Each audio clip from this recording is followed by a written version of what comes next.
Hey guys, have you ever tried to find and see your Wi-Fi password in your Windows 8 or above?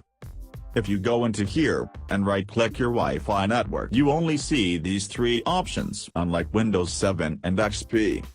When you press Properties, you will not find the password in here.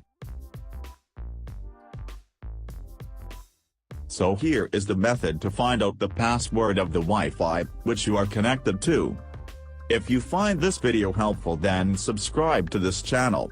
Okay, so, first open the control panel.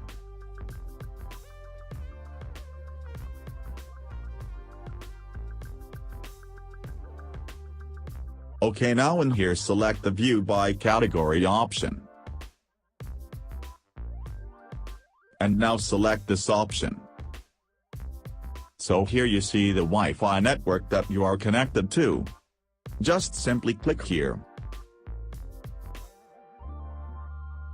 Now you don't have to go to the Properties options, because it shows the IP and Internet options.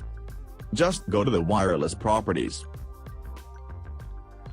And now head towards the Security tab. There it is, you have found the Wi-Fi password of your connected network. Tick that box to make the password visible. So that's it guys, I hope you found this video helpful. Make sure to subscribe to this channel and like this video.